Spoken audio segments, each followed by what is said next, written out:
오늘은 성경을 쉽게 외우는 방법에 대해 알아보려고 합니다. 목사인 제가 먼저 고백하겠습니다. 신학교 1학년 때였습니다. 성경 암송 시험이 있었죠. 로마서 8장 전체를 외워야 했습니다. 저는 3주 동안 매일 밤 11시부터 새벽 2시까지 그 구절들을 반복해서 읽었습니다. 노트에 수십 번 써 내려갔습니다. 녹음해서 자면서도 들었습니다. 시험 전날 밤 완벽하게 외워졌다고 확신했습니다. 그런데 교수님 앞에 섰을 때 믿을 수 없는 일이 벌어졌습니다. 그러므로 이제 그리스도 예수 안에 있는 자에게는 여기까지는 나왔습니다. 그 다음이 안 나왔습니다. 머릿속이 하얗게 변했습니다. 식은땀이 등줄기를 타고 흘러내렸습니다. 교수님의 따뜻한 눈빛이 더 부담스러웠습니다. 결국 죄송합니다 라는 말만 남기고 자리로 돌아왔습니다. 그날 밤 저는 하나님께 물었습니다. 하나님, 제게 암기력이 없으면 목사가 될 수 없는 건가요? 말씀을 전하려면 반드시 외워야 하는 건가요? 제 머리가 나쁜 건가요? 아니면 제 믿음이 부족한 건가요? 그때 저는 몰랐습니다. 제가 완전히 잘못된 방법을 사용하고 있었다는 것을. 15년이 지난 지금 저는 고백합니다. 설교할 때 성경 구절이 자동으로 입에서 흘러나옵니다. 상담할 때 필요한 말씀이 정확하게 떠오릅니다. 기도할 때 성경의 언어가 제 언어가 되어 있습니다. 신기한 건 저는 의도적으로 외우려고 애쓰지 않았다는 겁니다. 어느 순간부터 말씀이 제 안에 저절로 새겨지기 시작했습니다. 여러분도 혹시 이런 고민을 하고 계신가요? 나는 암기력이 없어서 성경을 못 외운다. 나이가 들어서 이제 머리가 안 돌아간다. 성경을 읽어도 5분 뒤면 다 잊어버린다. 오늘 제가 여러분께 말씀드리고 싶은 것은 이것입니다. 외우려고 하지 마십시오. 대신 말씀이 당신 안에 심어지도록 하십시오. 암기는 머리의 일이지만 새김은 마음의 일입니다. 하나님은 우리의 암기력을 원하시는 것이 아닙니다. 우리의 마음을 원하십니다. 오늘 제가 나누는 7가지 비결을 따라가다 보면 여러분도 경험하게 될 것입니다. 외우지 않았는데 외워지는 신비를, 말씀이 필요한 순간 정확하게 떠오르는 기적을.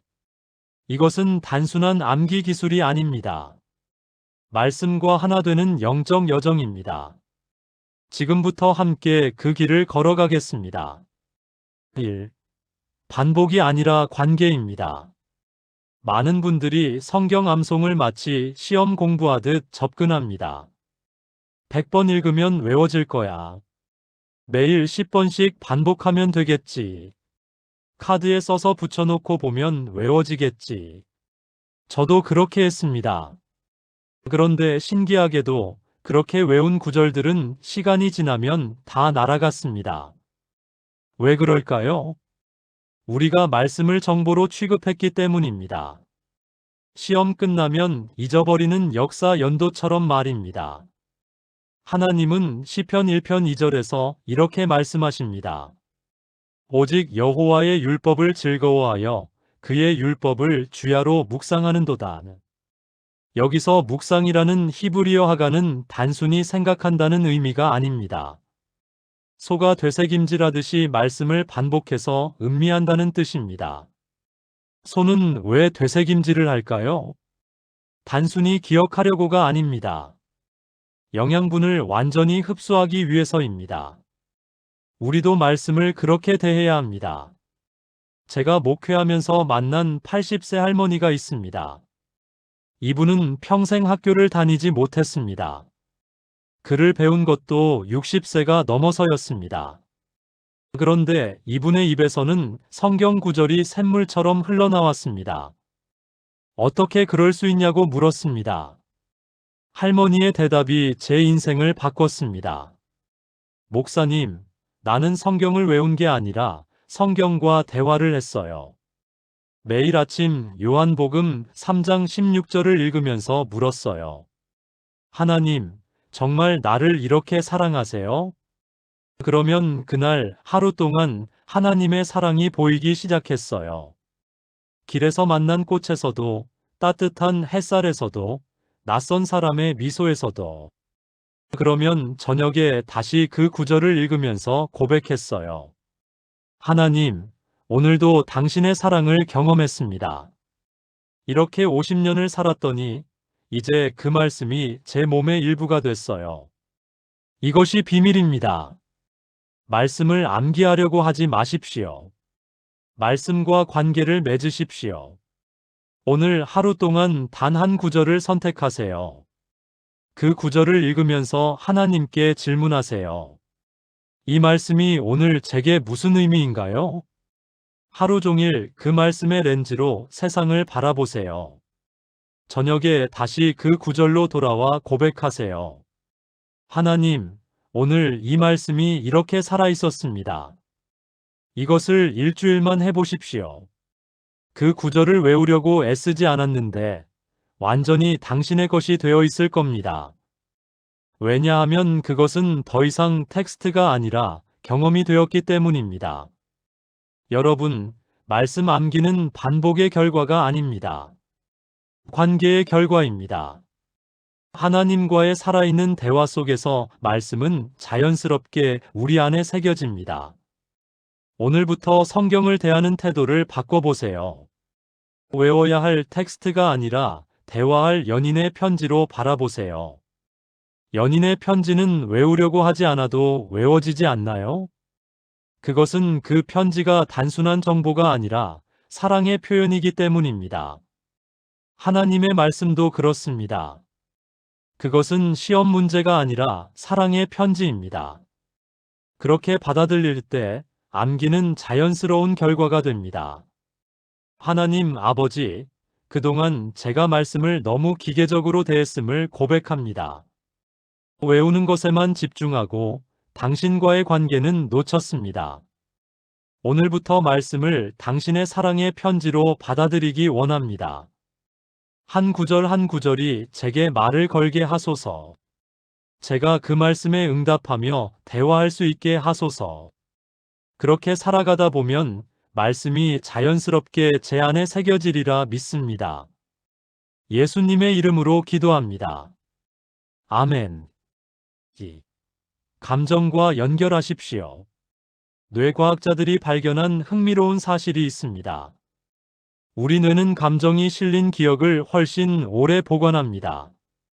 여러분, 10년 전 어제 점심에 뭘 먹었는지 기억하시나요? 아마 기억 못할 겁니다. 그런데 첫사랑과 처음 손잡았던 그날의 날씨는 기억하지 않나요? 그날 입었던 옷, 그날의 향기, 그날의 떨림까지. 왜일까요? 감정이 개입되었기 때문입니다. 성경 말씀도 마찬가지입니다. 단순히 눈으로 읽기만 하면 머리를 스쳐 지나갑니다. 하지만 그 말씀을 읽으면서 감정을 느끼면 영혼 깊이 새겨집니다. 시편 23편 4절을 봅시다. 내가 사망의 음침한 골짜기로 다닐지라도 해를 두려워하지 않을 것은 주께서 나와 함께 하심이라. 이 구절을 그냥 읽으면 아름다운 시처럼 들립니다. 하지만 실제로 사망의 음침한 골짜기를 걷고 있을 때 이 구절을 읽으면 어떻게 될까요? 제게 그런 순간이 있었습니다. 3년 전 아내가 큰 수술을 받았습니다. 의사가 말했습니다. 50대 50입니다. 최선을 다하겠습니다. 수술실 앞 의자에 앉아 있는데 온 세상이 무너지는 것 같았습니다. 목사인 저도 그 순간만큼은 무너졌습니다. 그때 제 입에서 나온 말이 시편 23편 4절이었습니다. 내가 사망의 음침한 골짜기로 다닐지라도. 그 순간 그 구절은 단순한 암송 구절이 아니었습니다. 제 심장을 뛰게 하는 생명줄이었습니다. 눈물과 함께 그 말씀을 반복했습니다. 떨리는 손으로 그 말씀을 붙잡았습니다. 그날 이후 시편 23편 4절은 제 영혼에 영구적으로 새겨졌습니다. 외우려고 한 적이 없는데도 말입니다. 그것은 그 말씀이 제 가장 깊은 감정과 연결되었기 때문입니다. 여러분도 그렇게 하실 수 있습니다. 말씀을 읽을 때 단순히 정보로 받아들이지 마세요. 그 말씀이 당신의 어떤 감정과 연결되는지 물어보세요. 빌립보서 4장 6절을 읽을 때 아무것도 염려하지 말라는 말씀을 보면서 물어보세요. 내가 지금 염려하고 있는 것이 무엇인가? 그 염려를 구체적으로 떠올리세요. 자녀 문제일 수도 있고, 경제적 어려움일 수도 있고, 건강 문제일 수도 있습니다. 그 염려를 느끼세요. 그 무게를 느끼세요. 그리고 말씀을 다시 읽으세요. 아무것도 염려하지 말고 다만 모든 일에 기도와 간구로 너희 구할 것을 감사함으로 하나님께 아뢰라. 이제 그 말씀이 다르게 들리지 않나요? 그것은 더 이상 페이지 위의 글자가 아닙니다. 당신의 염려에 대한 하나님의 직접적인 응답입니다. 이렇게 감정과 연결된 말씀은 절대 잊혀지지 않습니다. 제가 목회하면서 만난 한 청년이 있습니다. 사업 실패로 빚을 지고 우울증까지 왔습니다. 그에게 이사야 41장 10절을 나눠줬습니다. 두려워하지 말라, 내가 너와 함께 함이라. 처음에 그는 그냥 읽었습니다. 아무 느낌도 없다고 했습니다. 제가 물었습니다. 지금 가장 두려운 게 뭡니까? 그가 말했습니다. 미래가 보이지 않는 게 두렵습니다. 다시는 일어날 수 없을 것 같은 게 두렵습니다. 제 자신이 한없이 작고 무능해 보이는 게 두렵습니다. 그 순간 그는 울기 시작했습니다. 그리고 다시 말씀을 읽었습니다. 두려워하지 말라, 내가 너와 함께 함이라. 이번엔 달랐습니다. 그 말씀이 그의 눈물을 타고 영혼 깊숙이 흘러들어갔습니다. 6개월 후 그를 다시 만났습니다. 완전히 다른 사람이 되어 있었습니다. 목사님, 그 말씀이 제 안에서 살아 숨쉽니다. 힘들 때마다 저절로 그 말씀이 떠올라요. 외우려고 한 적이 없는데 완전히 제 것이 됐어요. 이것이 감정의 힘입니다. 말씀을 머리로만 받지 마시고 가슴으로 받으십시오. 당신의 기쁨과 연결하십시오. 당신의 슬픔과 연결하십시오. 당신의 두려움과 연결하십시오. 당신의 소망과 연결하십시오. 그렇게 연결된 말씀은 암기하려고 애쓰지 않아도 영원히 당신의 것이 됩니다. 오늘 하루 한 구절을 선택하세요. 그리고 그 말씀을 읽으면서 물어보세요. 이 말씀이 지금 내 어떤 감정과 만나고 있는가? 기쁨인가요? 슬픔인가요? 분노인가요? 평안인가요? 그 감정을 억누르지 말고 느껴보세요. 그리고 그 감정 한가운데서 말씀을 다시 읽어보세요. 그때 기적이 일어납니다. 말씀이 단순한 텍스트에서 생명으로 변합니다. 주님, 제가 그동안 말씀을 너무 차갑게 대했습니다. 머리로만 받아들이고 가슴은 닫아두었습니다. 오늘부터 제 모든 감정을 말씀 앞에 열어놓기 원합니다. 제 기쁨도, 제 슬픔도, 제 두려움도, 제 소망도 모두 말씀과 연결되게 하소서. 그렇게 감정과 만난 말씀이 제 영혼 깊이 새겨지게 하소서. 외우려고 애쓰지 않아도 말씀이 제 안에 살아 숨쉬게 하소서. 예수님의 이름으로 기도합니다. 아멘. 3. 이미지로 저장하십시오. 우리 뇌는 텍스트보다 이미지를 1000배 빠르게 처리합니다. 이것은 과학적으로 증명된 사실입니다. 여러분, 사랑이라는 단어를 들으면 무엇이 떠오르나요? 아마 특정한 장면이 떠오를 겁니다. 어머니의 포옹일 수도 있고, 연인의 미소일 수도 있고, 아이의 웃음일 수도 있습니다. 우리는 단어를 이미지로 변환해서 기억합니다. 성경 말씀도 마찬가지입니다. 텍스트로만 받아들이면 금방 잊혀집니다. 하지만 이미지로 변환하면 평생 기억됩니다. 시편 23편을 봅시다. 여호와는 나의 목자시니 내게 부족함이 없으리로다. 이것을 단순히 글자로 외우려고 하면 어렵습니다. 하지만 이미지로 변환해 보세요. 푸른 초장을 상상해 보세요. 햇살이 부드럽게 내리쬐고 양들이 평화롭게 풀을 뜯고 있습니다. 그 한가운데 목자가 서 있습니다. 지팡이를 들고 양들을 지켜보고 있습니다. 목자의 얼굴을 자세히 보세요. 온화하고 강하고 믿음직스럽습니다. 그 목자가 당신을 바라봅니다. 너에게는 부족함이 없을 것이다라고 말합니다. 이제 그 장면을 느껴보세요. 푸른 풀의 향기를 맡아보세요. 시원한 바람을 느껴보세요. 목자의 음성을 들어보세요. 이렇게 이미지로 경험한 말씀은 절대 잊혀지지 않습니다. 왜냐하면 그것은 더 이상 암기 대상이 아니라 체험이 되었기 때문입니다. 예수님께서도 이 방법을 사용하셨습니다. 예수님의 가르침은 대부분 이미지로 가득합니다.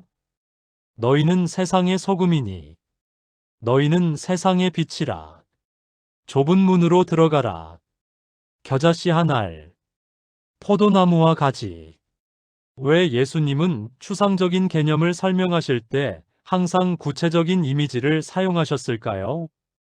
그것이 사람들의 기억에 영구적으로 남는 방법이라는 것을 아셨기 때문입니다. 2000년이 지난 지금도 우리가 예수님의 말씀을 기억하는 이유가 바로 이것입니다. 제가 목회하면서 만난 한 자매가 있습니다. 치매 초기 진단을 받았습니다. 최근 일들을 자꾸 잊어버렸습니다. 어제 먹은 식사도 기억하지 못했습니다. 그런데 신기한 일이 있었습니다. 예배 시간에 시편 23편을 낭독할 때 그 자매가 완벽하게 따라 읽는 것이었습니다. 어떻게 그럴 수 있냐고 물었습니다. 자매가 말했습니다. 목사님, 저는 그 말씀을 글자로 외운 게 아니에요. 어릴 때 할아버지가 실제 목자였거든요.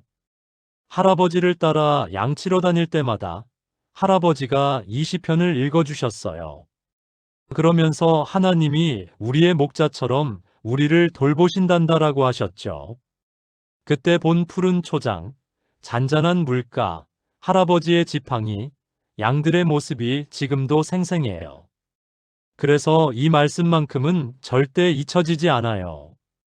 이것이 이미지의 힘입니다. 치매로 최근 기억을 잃어버려도 이미지로 새겨진 말씀은 영혼 깊은 곳에 남아 있습니다. 여러분도 오늘부터 이렇게 해보세요. Mouse yêu thi thoi. Gu mouse yung washiolion san san heboseo. Yo hembogium san jang shilio gio il nandamian. Henanimi sesengu icholium salang hasa leniun bubunasio miun chaseo. Henanimi it tongu nalioda bosiniun dongmianio san san heboseo. 70ELG 인구가 배조하여 살며 살아가는 모습을 그 한가운데 당신이 아십니다. 하나님의 시시온이 당신의 시미움입니다. 그 남발신은 한해 없는 사랑이 당비었습니다. 떡상 열레우 주세오세우니 레니운 부분나스와는 예수님이 십자가를 지고 가시는 모습을 보세요. 그 무관 십자가를 그 고통구 그 사랑구 눈피어 보세요. 지하여 와하시오라고 고박해 보세요. 이니운 구루 믿는 자마다 마음만가지 않고 Yêu 속에서 비추 하얀해 지어려가는 당신의 모습을 보세요. 영생구 이어하려 했음이라. 빗소도식은 당신의 모습배우 하나님의 품에 안긴 당신의 모습배우 굴려보세요. 일료지 이미지로 정형한 말씀은 어려고 하지 않아도 완전히 당신의 지으시 돕니다. 비워하세요. 우리의 노인은 영화관입니다. 말씀며 단선한 대본으로 보지 말고 슬롯는 영상구로 변환하세요. 구엔 당신 자신을 동전시키세요. 그 말씀이 하오면 당신이 있다고 상상하세요. 그리하면 당신은 대오아이선 노력이 아니라 자연스러운 비교가 됩니다. 오늘 하루 한 구조를 선택하세요. 이미지로 변환해보세요. 눈을 감고 그 장면을 상상해 그려보세요. 색깔로, 소리로, 냉살로, 감촉을 상상해보세요. 그엔 당신이 있으며 느껴보세요. 그리고 정형한 말씀은 평생 당신과 함께하지었습니다. 창조주 하나님, 당신은 유라로 이미지로 생각에는 전혀 알로 만들 수 없나다. 오늘부터 제가 말씀이요 이미지로 정형해 주세요. 단상하이 구조를 이루는 지어시 아니라 그 하오년 제가 아이스는 지어쇼리안 뉴피시 해주세요. 폴레운 초젠구 보시 하시고 젠젠한 모델레우 뉴피시 하시고 모비아의 융성을 디아지 해주세요. 그리고 이미지로 새겨진 말씀이 지영원 영구적으로 각인도지 해주세요. 예수님의 이름으로 기도합니다. 아멘. 4. 삶에서 실천하십시오. MG가 장 강력한 방법은 실천입니다. 요리는 일단 지어수의 10%로 비교급니다. 두단 지어수의 20%로 비교급니다. 번 지어수의 30%로 비교급니다. 하지만 직접 실천한 지어수의 90%로 비교급니다. 이지어수는 핵수업 필름마들레니온 야명행 연구 비교급입니다. 성경 말씀도 마찬가지입니다. 일지만 하면 지운방 이지효집니다. 하지만 실천하면 몸이 비교급니다. 영혼이 비교급니다. 전예가 비교급니다. 마태복음 5장 44절의 법사이다. 니어후이 원소로 사랑하며 니어후이레오 백하하니운 절로 와해요 비도하라. 구조레오 100번 일지어도 오어지지 않을 수 있습니다. 하지만 단 한 번이라도 실제로 원소로 와해비도해본 사람은 지하대 구조레오 알지 않습니다. 제시구리온 정예움이 있어 없나다. 목호 초비 지어요 심하지 비난에는 비용이 있어 없나다. 전지요 이오비스는 소문요 피아툴려 없나다. 달리운 비용 달리어서 시운동하시오 지어요 몰레니리오고 해서 없나다. 솔직히 말씀 돌리면 지어는 그 사람이 미워없나다. 밤마다 그 사람 팀은 재미어 이루지 못하옵나다. 일테오지 대양바오지 고민하사옵나다. 구티의 말씀이 후회옵나다. 니어후이 원소로 사랑하며 니어후이레오 백하하니운 절로 와해요 비도하라. 최우만은 발견하다고 생각하사옵나다. yêu theo Gio ilio Hindur Henun Salamio Y Hai Bido Ho Su Isnao. Hajiman Sanjung Hegilo Hesaubnada. Mulop Kugo Bido Habi Sija Hesaubnada. Henanim.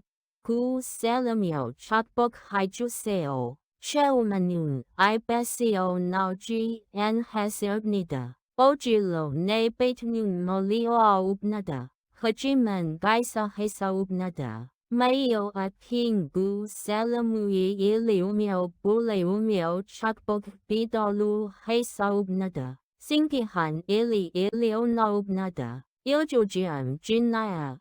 G Mayumi Bion Hagi Sija Hesaubnada. Gu Salame De Hen Miumi Jojiu Sig Nagasabnida. Han Daljiam Jinaya.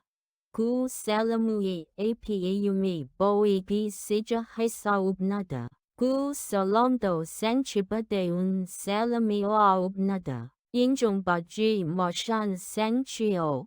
Biolimbadeun Sanchio Gu Salamio Gongbio Geogiolo Mandelios Dion Geosibnida. Se Daljiam Jinaya.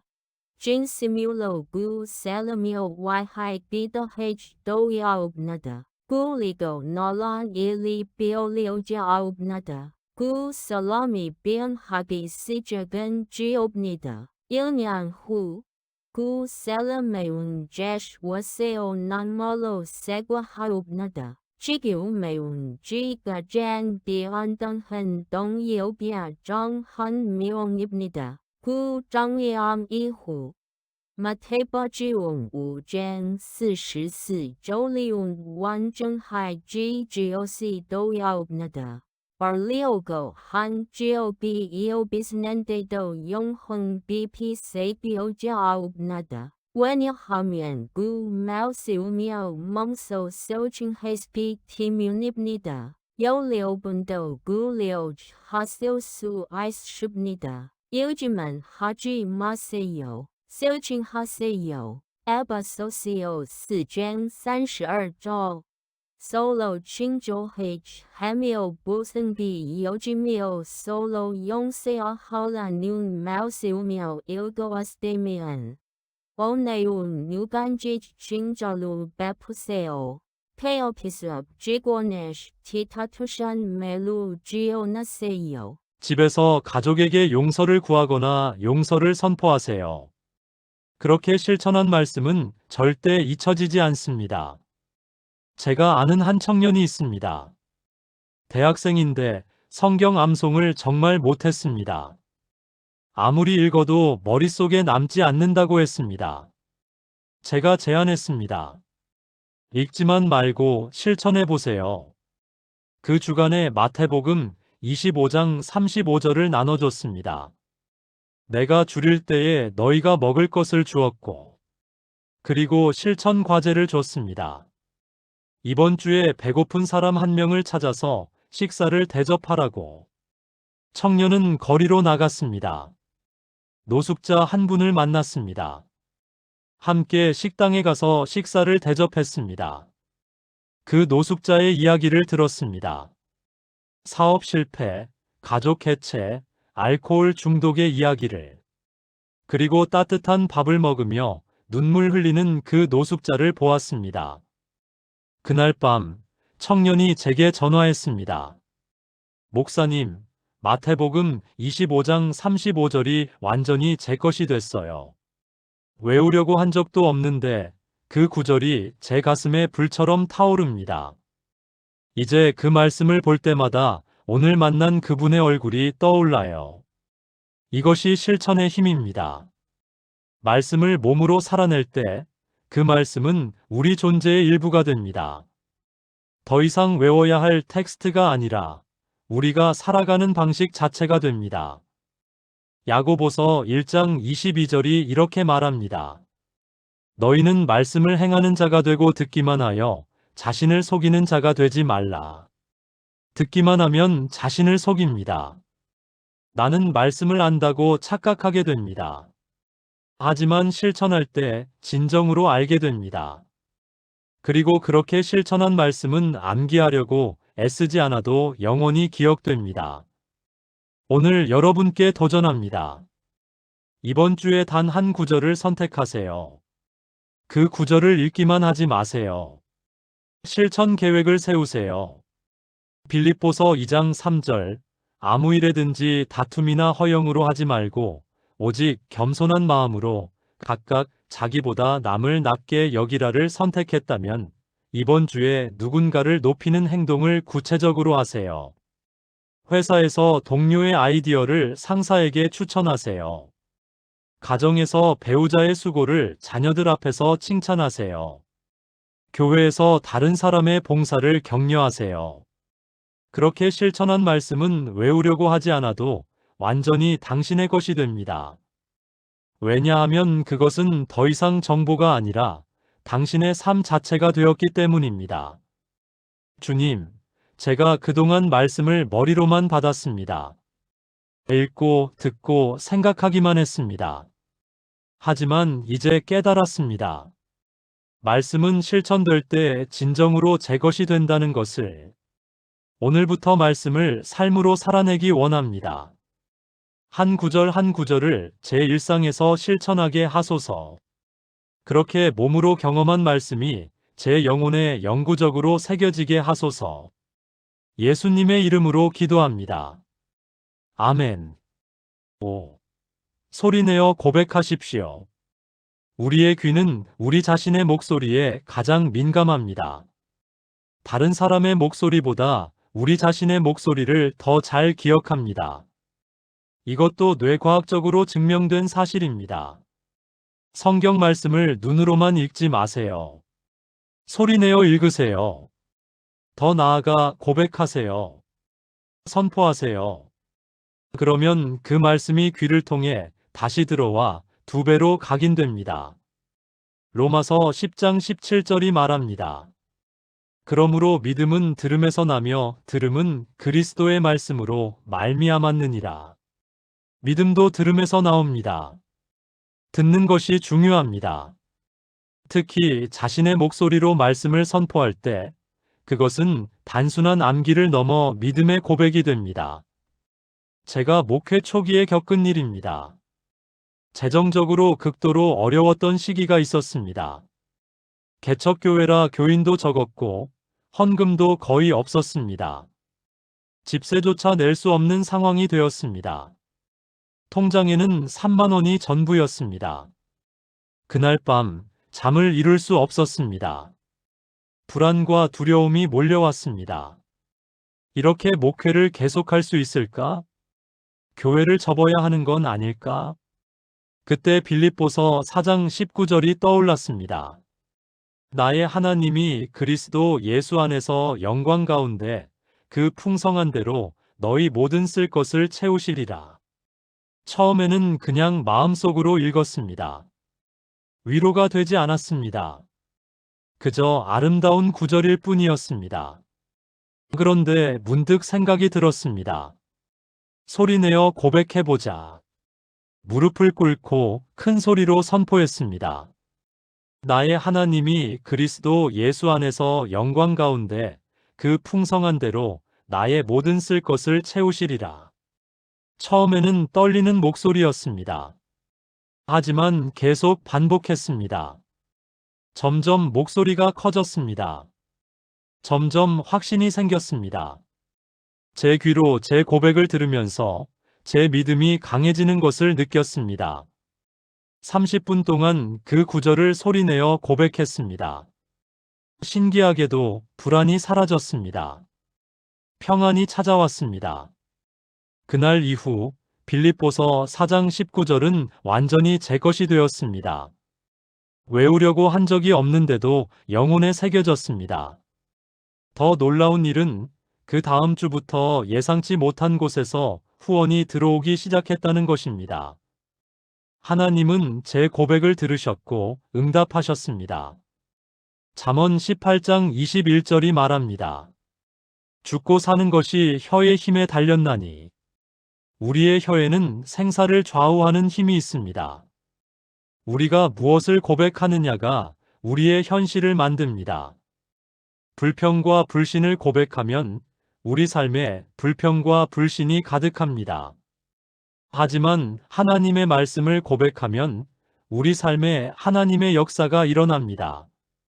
그리고 그렇게 고백한 말씀은 절대 잊혀지지 않습니다. 여러분께 한 자매의 간증을 나누겠습니다. 사기암 진단을 받은 자매였습니다. 의사가 말했습니다. 6개월 정도 남았습니다. 절망적이었습니다. 자매에게 이사야 53장 5절을 나눠줬습니다. 그가 찔림은 우리의 허물 때문이요. 그가 상함은 우리의 죄악 때문이라. 그가 징계를 받음으로 우리는 평화를 누리고 그가 채찍에 맞음으로 우리는 나음을 받았도다. 자매에게 말했습니다. 이 말씀을 매일 소리내어 고백하세요. 특히 우리는 나음을 받았도다는 부분을 크게 선포하세요. 자매는 그렇게 했습니다. 매일 아침 일어나자마자 이 구절을 소리내어 읽었습니다. 병원 가는 차 안에서도 이 구절을 고백했습니다. 항암 치료를 받으며 고통스러울 때도 이 구절을 선포했습니다. 그가 채찍에 맞음으로 우리는 나음을 받았도다. 처음에는 믿음이 약했습니다. 하지만 매일 자신의 목소리로 그 말씀을 들으면서 믿음이 강해졌습니다. 6개월이 지났습니다. 자매는 여전히 살아 있었습니다. 1년이 지났습니다. 암세포가 줄어들기 시작했습니다. 2년이 지났습니다. 완전관의 판정을 받았습니다. 의사도 놀랐습니다. 의학적으로 설명할 수 없는 치유입니다. 하지만 우리는 압니다. 하나님의 말씀의 능력을 고백한 결과라는 것을. 지금 그 자매는 암 환우들을 돕는 사역을 하고 있습니다. 만나는 모든 환우들에게 이사야 53장 5절을 나눠주고 소리내어 고백하도록 돕습니다. 많은 사람들이 이 말씀으로 치유와 회복을 경험하고 있습니다. 여러분도 오늘부터 이렇게 해보세요. 말씀을 눈으로만 읽지 마세요. 소리내어 읽으세요. 더 나아가 당신의 상황에 맞춰 고백하세요. 경제적으로 어렵다면 빌립보서 4장 19절을 소리내어 선포하세요. 나의 하나님이 그리스도 예수 안에서 영광 가운데 그 풍성한 대로 나의 모든 쓸 것을 채우시리라. 건강이 좋지 않다면 이사야 53장 5절을 소리내어 고백하세요. 그가 채찍에 맞음으로 나는 나음을 받았도다. 관계가 힘들다면 마태복음 18장 20절을 소리내어 선포하세요. 두세 사람이 내 이름으로 모인 곳에는 나도 그들 중에 있느니라. 두려움이 엄습할 때 이사야 41장 10절을 소리내어 외치세요. 두려워하지 말라. 내가 너와 함께 함이라. 큰 소리일 필요는 없습니다. 하지만 분명하게 확신 있게 고백하세요. 당신의 귀로 당신의 고백을 들으세요. 그러면 그 말씀이 2배로 각인됩니다. 눈으로 1번, 귀로 1번, 총 2번 경험하게 되는 것입니다. 더 나아가 당신의 고백은 영적 세계에 선포됩니다. 어둠의 세력은 하나님의 말씀 앞에서 물러갑니다. 당신의 고백은 단순한 암기가 아니라 영적 전쟁의 무기가 됩니다. 오늘 하루 한 구절을 선택해서 소리내어 고백해 보세요. 아침에 일어나자마자 그 말씀을 큰 소리로 읽으세요. 하루 종일 기회가 될 때마다 그 말씀을 속삭이세요. 저녁에 잠들기 전 다시 한번 그 말씀을 선포하세요. 일주일만 이렇게 해보세요. 그 말씀이 외우려고 하지 않았는데도 완전히 당신의 것이 되어 있을 것입니다. 왜냐하면 그것은 더 이상 텍스트가 아니라 당신의 고백이 되었기 때문입니다. 말씀이신 예수님, 제 입술을 주의 말씀으로 채우기 원합니다. 더 이상 불평과 불신을 고백하지 않게 하소서. 대신 주의 말씀을 소리내어 선포하게 하소서. 제 귀로 제 고백을 들으면서 제 믿음이 강해지게 하소서. 그렇게 고백한 말씀이 제 영혼에 영구적으로 새겨지고 제 삶의 실제가 되게 하소서. 예수님의 이름으로 기도합니다. 아멘. 6. 이야기로 엮으십시오. 인간의 뇌는 이야기를 사랑합니다. 연구에 따르면 사람들은 통계나 사실보다 이야기를 22배 더 잘 기억한다고 합니다. 왜 그럴까요? 이야기에는 맥락이 있고 감정이 있고 연결고리가 있기 때문입니다. 고립된 정보는 쉽게 잊혀지지만 이야기 속에 담긴 정보는 오래 기억됩니다. 성경 말씀도 마찬가지입니다. 구절을 단독으로 외우려고 하면 어렵습니다. 하지만 그 구절을 당신의 이야기와 연결하면 자연스럽게 기억됩니다. 저에게는 믿음의 팔찌라고 부르는 것이 있습니다. 제 인생의 중요한 순간마다 하나님께서 주신 말씀들을 구슬처럼 엮어놓은 이야기입니다. 첫 번째 구슬은 잠언 3장 5-6절입니다. 너는 마음을 다하여 여호와를 신뢰하고 내 명철을 의지하지 말라. 이것은 제가 신학교에 갈지 말지 고민하던 순간의 말씀입니다. 안정적인 직장을 그만두고 신학의 길을 가는 것이 두려웠습니다. 그때 이 말씀이 제게 왔고 순종했습니다. 두 번째 구슬은 마태복음 6장 33절입니다. 너희는 먼저 그의 나라와 그의 의를 구하라 그리하면 이 모든 것을 너희에게 더하시리라. 이것은 개척교회를 시작하던 순간의 말씀입니다. 아무것도 없었지만 하나님 나라를 먼저 구하기로 결단했습니다. 세 번째 구슬은 이사야 40장 31절입니다. 오직 여호와를 앙망하는 자는 새 힘을 얻으리니. 이것은 목회의 어려움으로 지쳐 쓰러질 것 같던 순간의 말씀입니다. 이 말씀으로 다시 일어났습니다. 네 번째 구슬은 로마서 8장 28절입니다. 우리가 알거니와 하나님을 사랑하는 자, 곧 그의 뜻대로 부르심을 입은 자들에게는 모든 것이 합력하여 선을 이루느니라. 이것은 아내의 병을 경험하던 순간의 말씀입니다. 고통 속에서도 하나님의 선하심을 신뢰하게 했습니다. 다섯 번째 구슬은 빌립보서 4장 13절입니다. 내게 능력 주시는 자 안에서 내가 모든 것을 할 수 있느니라. 이것은 불가능해 보이는 사역 앞에서 받은 말씀입니다. 이 말씀으로 도전했고 하나님께서 이루셨습니다. 이렇게 제 인생의 이야기와 말씀을 연결해 놓으니 이 다섯 구절은 외우려고 하지 않아도 영원히 제 것입니다. 그 구절들을 볼 때마다 그 순간의 상황이 생생하게 떠오릅니다.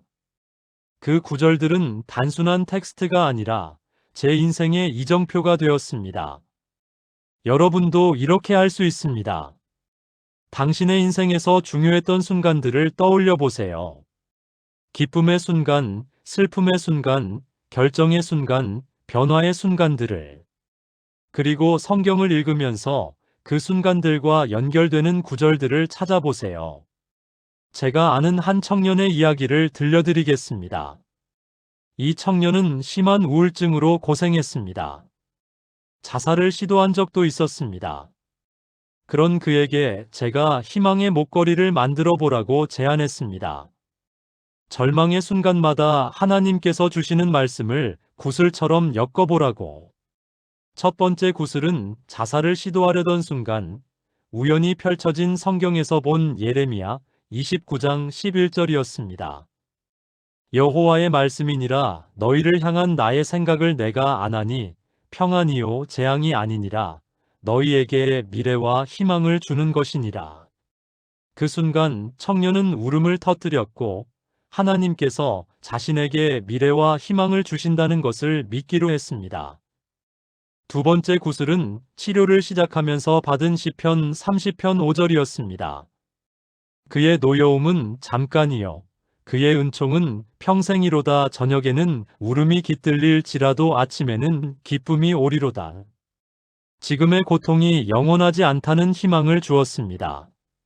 세 번째 구슬은 조금씩 회복되면서 경험한 시편 40편 2절이었습니다.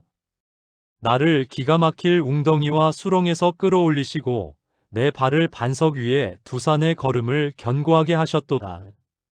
실제로 수렁에서 끌어올려지는 경험을 하고 있었습니다. 이렇게 1년 동안 청년은 자신의 회복 여정과 연결된 12개의 말씀을 모았습니다. 실제로 그것들을 작은 카드에 적어서 목걸이처럼 엮었습니다.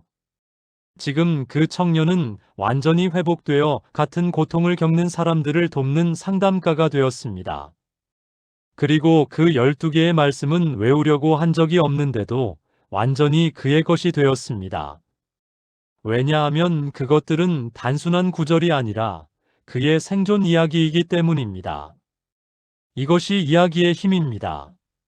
말씀을 당신의 이야기와 연결하면 그것은 더 이상 암기 대상이 아닙니다. 당신의 정체성이 되고 당신의 증거가 되고 당신의 유산이 됩니다. 오늘부터 여러분도 시작해 보세요. 먼저 공책을 하나 준비하세요. 제목을 나의 믿음 이야기라고 쓰세요. 그리고 당신의 인생에서 중요한 순간들을 적어보세요. 구원받은 순간, 응답받은 순간, 힘들었던 순간, 극복한 순간들을. 각 순간마다 하나님께서 주셨던 말씀이나 지금 그 순간에 맞는 성경 구절을 찾아보세요. 그리고 그 말씀과 그 순간의 이야기를 함께 적어보세요. 한 달 정도 이렇게 하다 보면 당신만의 믿음의 팔찌가 만들어질 것입니다. 그리고 그 말씀들은 외우려고 하지 않아도 완전히 당신의 것이 되어 있을 것입니다. 더 나아가 이렇게 만들어진 이야기는 다음 세대에게 전할 수 있는 신앙의 유산이 됩니다. 신명기 6장 6-7절이 말합니다. 오늘 내가 내게 명하는 이 말씀을 너는 마음에 새기고 내 자녀에게 부지런히 가르치며 당신의 이야기와 연결된 말씀은 자녀들에게 생생하게 전달됩니다. 아빠가 어려웠을 때 이 말씀으로 이겨냈단다. 엄마가 절망했을 때 이 말씀이 희망을 주었단다. 이런 이야기는 자녀들의 영혼에 깊이 새겨집니다. 말씀을 고립된 구절로 두지 마세요. 당신의 이야기와 연결하세요. 그러면 그 말씀은 암기를 넘어 당신의 생명이 됩니다. 이야기의 하나님, 제 인생도 주님의 이야기입니다.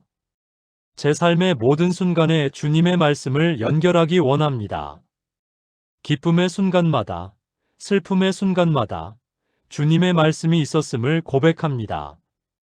오늘부터 제 인생 이야기와 말씀을 엮어가기 원합니다. 그렇게 이야기로 엮인 말씀이 제 정체성이 되고 제 증거가 되고 다음 세대의 유산이 되게 하소서. 예수님의 이름으로 기도합니다. 아멘. 7. 가르치십시오. 가장 확실한 암기 방법은 가르치는 것입니다. 교육학에서 학습 피라미드라는 이론이 있습니다. 우리는 다른 사람을 가르칠 때 배운 내용의 95%를 기억한다고 합니다. 왜 그럴까요? 가르치려면 완전히 이해해야 하고, 정리해야 하고, 표현해야 하기 때문입니다. 그 과정에서 그 내용이 우리 존재에 깊숙이 새겨집니다. 성경 말씀도 마찬가지입니다. 받기만 하지 마세요. 나누세요. 가르치세요. 그러면 그 말씀이 완전히 당신의 것이 됩니다. 마태복음 28장 19-20절을 봅시다. 그러므로 너희는 가서 모든 민족을 제자로 삼아 아버지와 아들과 성령의 이름으로 침례를 베풀고 내가 너희에게 분부한 모든 것을 가르쳐 지키게 하라. 예수님의 마지막 명령은 가르치라는 것이었습니다. 왜 그럴까요? 가르치는 것이 단순히 정보 전달이 아니라 제자 삼는 과정이기 때문입니다. 그리고 가르치는 사람이 가장 많이 배우기 때문입니다. 제가 목회하면서 깊이 깨달은 것이 있습니다. 설교를 준비하면서 가장 은혜 받는 사람은 제 자신이라는 것입니다. 한 본문을 연구하고, 묵상하고, 정리하고, 설교로 만드는 과정에서 그 말씀이 완전히 제 것이 됩니다. 15년간 설교한 본문들은 외우려고 한 적이 없는데도 모두 제 안에 살아 있습니다. 왜냐하면 그것들을 다른 사람들에게 가르쳤기 때문입니다. 여러분은 나는 목사도 아닌데 어떻게 가르치나요? 라고 생각하실 수 있습니다. 하지만 가르치는 것은 강단에서만 일어나는 것이 아닙니다. 일상의 모든 곳에서 일어날 수 있습니다. 제가 아는 한 자매의 이야기를 들려드리겠습니다. 이 자매는 평범한 주부였습니다. 성경을 외우는 것이 너무 어려웠다고 합니다. 그런데 어느 날 초등학교 3학년인 딸아이에게 성경을 가르쳐 보기로 했습니다. 매일 저녁 식사 후 30분씩 딸과 함께 성경 한 구절을 공부했습니다. 첫 주에는 요한복음 3장 16절을 선택했습니다. 자매는 그 구절을 준비하기 위해 주석을 찾아보고 다른 번역본들을 비교하고 어떻게 쉽게 설명할지 고민했습니다. 딸에게 설명하면서 질문을 받았습니다. 엄마, 하나님이 세상을 사랑하신다는 게 정확히 무슨 뜻이야? 독생자를 주셨다는 게 뭐야? 이런 질문들에 답하려고 자매는 더 깊이 공부해야 했습니다. 그 과정에서 요한복음 3장 16절이 완전히 자매의 것이 되었습니다. 1년 후 자매는 52개의 핵심 성경 구절을 딸과 함께 공부했습니다. 신기하게도 그 52개 구절이 외우려고 하지 않았는데도 모두 기억되었습니다. 왜냐하면 그것들을 딸에게 가르쳤기 때문입니다. 더욱 놀라운 것은 딸도 그 구절들을 모두 기억하고 있었다는 것입니다. 엄마와 함께 배우고 대화한 그 시간들이 딸의 신앙의 기초가 되었습니다. 지금 그 딸은 대학생이 되어 캠퍼스에서 성경 공부를 인도하고 있습니다. 어린 시절 엄마에게 배운 그 구절들이 지금 다른 사람들을 가르치는 도구가 된 것입니다. 이것이 가르침의 선순환입니다. 우리가 배운 것을 가르치면 그것이 완전히 우리 것이 됩니다. 그리고 우리가 가르친 사람들이 다시 다른 사람을 가르칩니다. 디모데후서 2장 2절이 이렇게 말합니다. 또 네가 많은 증인 앞에서 내게 들은 바를 충성된 사람들에게 부탁하라. 그들이 또 다른 사람들을 가르칠 수 있으리라. 바울이 디모데에게, 디모데가 충성된 사람들에게, 그들이 또 다른 사람들에게. 이것이 하나님의 계획입니다. 여러분도 오늘부터 시작할 수 있습니다. 가족에게 가르치세요. 저녁 식사 시간에 오늘 받은 은혜를 나누세요. 오늘 이런 말씀을 읽었는데 이런 의미인 것 같아. 친구에게 가르치세요. 커피 마시면서 최근에 은혜 받은 구절을 나누세요. 내가 요즘 이 말씀으로 위로받고 있어. 동료에게 가르치세요. 점심시간에 자연스럽게 신앙 이야기를 나누세요. 나는 이런 상황에서 이 말씀이 도움이 됐어. SNS에 가르치세요. 짧은 묵상을 올리세요. 오늘의 말씀을 당신의 언어로 풀어서 나누세요. 교회에서 가르치세요. 주일학교 교사로 섬기거나 구역 예배에서 간증하거나 새신자를 양육하세요. 처음에는 부담스러울 수 있습니다. 내가 뭘 안다고 가르쳐? 하지만 두려워하지 마세요. 가르치는 과정에서 당신이 가장 많이 배우게 될 것입니다. 한 구절을 가르치기 위해 준비하면서 그 구절이 당신 안에 깊이 새겨집니다. 질문을 받으면서 더 깊이 공부하게 됩니다. 설명하면서 당신 자신이 더 명확하게 이해하게 됩니다. 그리고 무엇보다 당신이 나눈 말씀이 다른 사람의 삶을 변화시키는 것을 보게 됩니다. 그것은 말로 표현할 수 없는 기쁨입니다. 제가 15년 목회하면서 가장 큰 기쁨이 무엇인지 아십니까? 제가 전한 말씀으로 누군가의 인생이 바뀌는 것을 보는 것입니다. 절망하던 사람이 희망을 찾고 방황하던 사람이 길을 찾고 아파하던 사람이 치유받는 것을 보는 것입니다. 그럴 때 제가 전한 그 말씀은 영원히 제 영혼에 새겨집니다. 여러분도 그 기쁨을 경험하실 수 있습니다. 받기만 하는 신앙에서 나누는 신앙으로 나아가세요. 배우기만 하는 제자에서 가르치는 제자로 성장하세요. 그러면 말씀이 당신 안에 저절로 쌓이는 것을 경험하게 될 것입니다. 외우려고 애쓰지 않아도 가르치다 보면 자연스럽게 외워집니다. 암기하려고 하지 않아도 나누다 보면 자동으로 기억됩니다. 오늘부터 한 사람을 정하세요. 그 사람에게 일주일에 한 번 당신이 받은 말씀을 나누기로 결단하세요. 6개월만 그렇게 해보세요. 당신은 26개의 성경 구절을 완전히 당신의 것으로 만들게 될 것입니다. 그리고 그 사람도 신앙적으로 성장하게 될 것입니다. 이것이 가르침의 아름다움입니다. 주는 자도 받는 자도 함께 성장합니다. 선생님이신 예수님, 저도 가르치는 자가 되기 원합니다. 제가 받은 말씀을 제 안에만 담아두지 않게 하소서. 다른 사람들과 나누며 가르치는 기쁨을 경험하게 하소서. 가르치는 과정에서 제가 더 배우고 더 성장하게 하소서. 그렇게 가르치며 나누다 보면 말씀이 자연스럽게 제 안에 새겨지리라 믿습니다. 저를 통해 다른 사람들이 말씀으로 변화되는 기쁨을 경험하게 하소서. 예수님의 이름으로 기도합니다. 아멘. 사랑하는 하늘 아버지, 오늘 이 귀한 시간을 통해 깨닫게 하심을 감사드립니다. 그동안 저희는 말씀 암기를 너무 어렵게 생각했습니다. 머리로만, 반복으로만, 노력으로만 하려고 했습니다. 하지만 오늘 배웠습니다. 말씀은 외우는 것이 아니라 경험하는 것임을. 말씀은 암기 대상이 아니라 관계의 통로임을. 이제 저희는 말씀을 새로운 방식으로 대하기 원합니다. 말씀과 대화하며 관계를 맺겠습니다. 말씀을 제 감정과 연결하여 가슴으로 받겠습니다. 말씀을 이미지로 변환하여 생생하게 경험하겠습니다. 말씀을 삶에서 실천하며 몸으로 기억하겠습니다. 말씀을 소리내어 고백하며 믿음을 선포하겠습니다. 말씀을 제 이야기와 연결하여 증거로 만들겠습니다. 말씀을 다른 사람에게 가르치며 함께 성장하겠습니다. 주님, 이 7가지 방법을 따라 살아갈 때 말씀이 저절로 저희 안에 새겨지리라 믿습니다.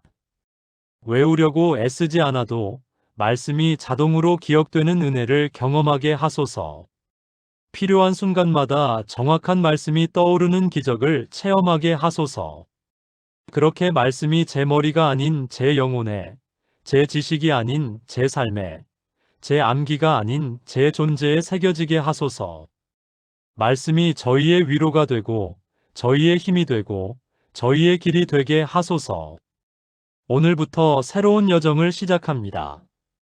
말씀과 함께 말씀 안에서 말씀으로 살아가는 여정을 시작합니다. 이 길에 주님께서 함께 하심을 믿으며 예수님의 이름으로 기도합니다. 아멘. 사랑하는 여러분, 오늘 우리는 함께 특별한 여정을 걸었습니다. 암기력이 없어도 성경이 외워지는 신기한 방법을 배웠습니다. 정확히 말하면 외우는 것이 아니라 말씀이 우리 안에 새겨지는 방법을 배웠습니다. 다시 한번 정리해 드리겠습니다. 첫째, 반복이 아니라 관계입니다. 말씀을 정보로 대하지 말고 하나님과의 대화로 받아들이세요. 둘째, 감정과 연결하십시오.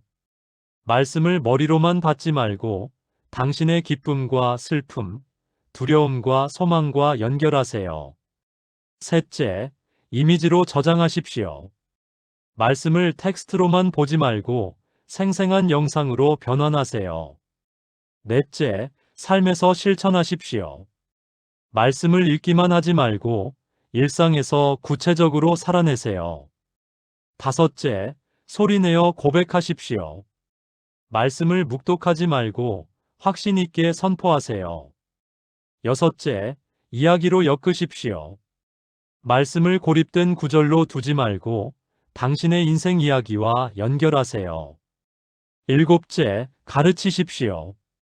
말씀을 받기만 하지 말고 다른 사람들과 나누고 가르치세요. 이 7가지는 단순한 기술이 아닙니다. 말씀과 하나 되는 영적 여정입니다. 이 길을 따라가다 보면 어느 순간 여러분은 깨닫게 될 것입니다. 말씀이 더 이상 책 속의 글자가 아니라 당신 안에 생명이 되었음을, 외우려고 하지 않았는데 완전히 기억되어 있음을, 필요한 순간마다 정확한 말씀이 떠오르는 기적을 경험하게 될 것입니다. 저는 15년 전 성경 암송 시험에서 실패했던 신학생이었습니다. 암기력이 없어서 목사가 될 수 없을까 두려워했습니다. 하지만 지금은 설교할 때 말씀이 자동으로 흘러나옵니다.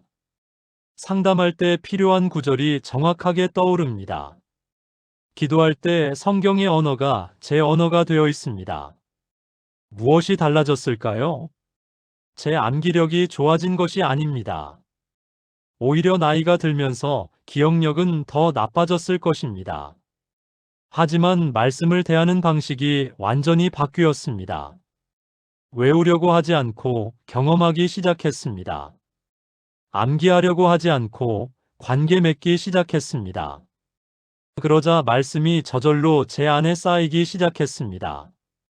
여러분도 똑같이 하실 수 있습니다. 나이가 많아도 괜찮습니다. 암기력이 없어도 괜찮습니다. 학력이 낮아도 괜찮습니다. 중요한 것은 기술이나 능력이 아니라 태도와 방법입니다.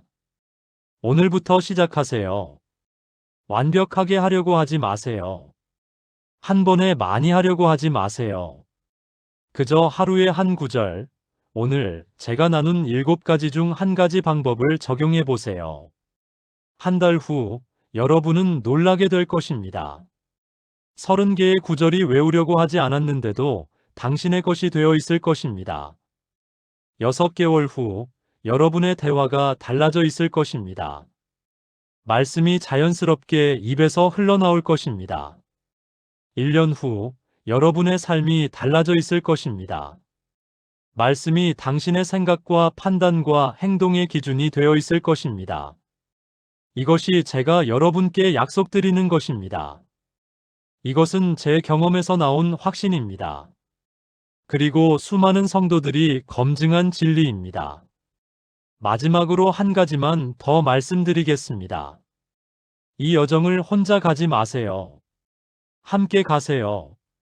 가족과 함께, 친구와 함께, 소그룹과 함께 이 방법들을 실천해 보세요. 서로 격려하고 서로의 경험을 나누고 함께 성장하세요. 그러면 더 큰 기쁨을 경험하게 될 것입니다.